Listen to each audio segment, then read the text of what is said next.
Hey everyone, this is Swati, your English educator from Magnet Brains, एक ऐसा channel जहाँ मिलती है आपको फ्री एजुकेशन। अब यहाँ पे आज I am here for some very important information that I need to share with you. NCERT ने अभी अभी एक रैशनलाइज कंटेंट रिलीज किया है for class for all the classes. तो here I am with class 7, जिसमें मैं आपको इंग्लिश सब्जेक्ट में जो भी कंटेंट में चेंज आया है वो मैं आपको बताने वाली हूँ। रैशनलाइज का मतलब ये होता है जब भी कोई ऐसा कंटेंट होता है, कोई ऐसे चैप्टर्स होते हैं जो कि अप्रोप्रिएट नहीं होते हैं, जो या तो बहुत ज़्यादा लेंदी हैं या फिर वो आपके सिलेबस को डिफ़िकल्ट बना रहे हैं या अनयूज्ड हैं या एज अप्रोप्रिएट नहीं है, तो उसको ओमिट कर दिया जाता है। और एट द सेम टाइम कुछ चीज़ें ऐड भी हो सकती हैं। इसे हम कहते हैं रैशनलाइज करना, बेसिकली किसी भी चीज़ को बेटर बना देना। ओके, सो इसीलिए आपके जो दो बुक्स हैं क्लास 7 में, so we have got honeycomb and we have got an alien hand. ये दोनों जो बुक्स हैं इसमें कुछ चैप्टर्स को रिमूव कर दिया गया है। So I am going to just tell you quickly ये कौन कौन से चैप्टर्स हैं। सो यूनिट 8, आपकी जो हनीकॉम्ब बुक है क्लास 7, उसमें यूनिट 8 है फायर, फ्रेंड एंड फो, इसे ओमिट कर दिया गया है full chapter. Unit 9 a bicycle in good repair, again this has been omitted.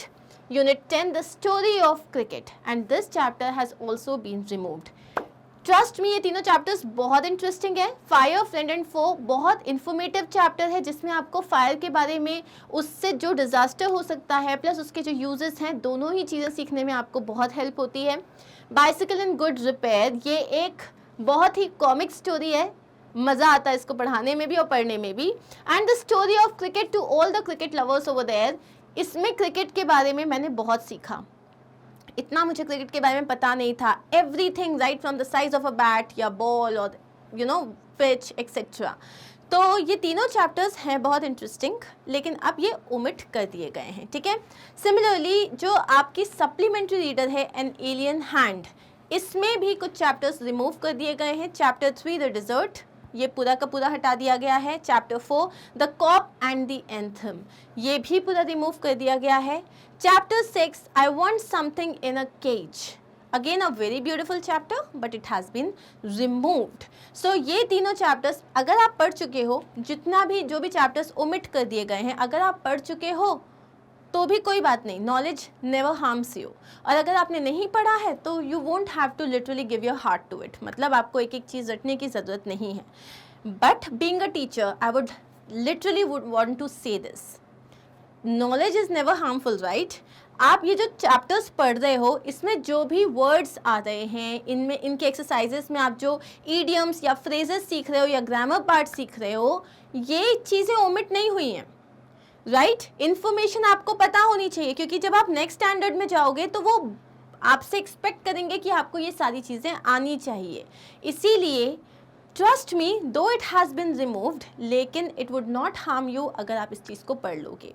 Okay, because सारे जितने भी आपके सिलेबस, जितने भी आपके चैप्टर्स हैं, जितने भी आपके सब्जेक्ट्स हैं, सब में रैशनलाइज कंटेंट क्रिएट किया गया है। मतलब सबका जो कंटेंट है, सिलेबस है, उसको रैशनलाइज कर दिया गया है। लेकिन ये सारा जो भी रिमूव हुआ है, भले आपके स्कूल में नहीं पढ़ाएंगे, मैग्नेट ब्रेन्स है जहाँ पे आपको ये पूरा चैप्टर्स बहुत अच्छे से एक्सप्लेन किया जाएगा। आप अगर एक बार पढ़ लोगे उस चीज़ को तो क्या होगा, आने वाले टाइम में आप प्रिपेयर्ड रहोगे। चाहे फिर आप मैथ्स की बात हो या साइंस की बात हो, ट्रस्ट मी वो सारी चीज़ें कॉम्पिटिटिव एग्जाम्स के लिए इम्पॉर्टेंट हैं। ऑल्सो इंग्लिश मतलब language, right, language is important.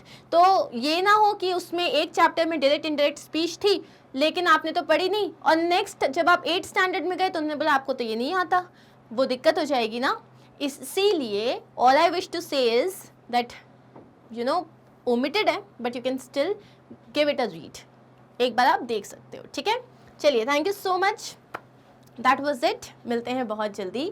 अगर आपको क्लास 7 के इंग्लिश सिलेबस में या किसी भी चैप्टर में कोई भी डाउट होगा, please write it in the comment section and I will help you with it. Take care of yourself, bye bye.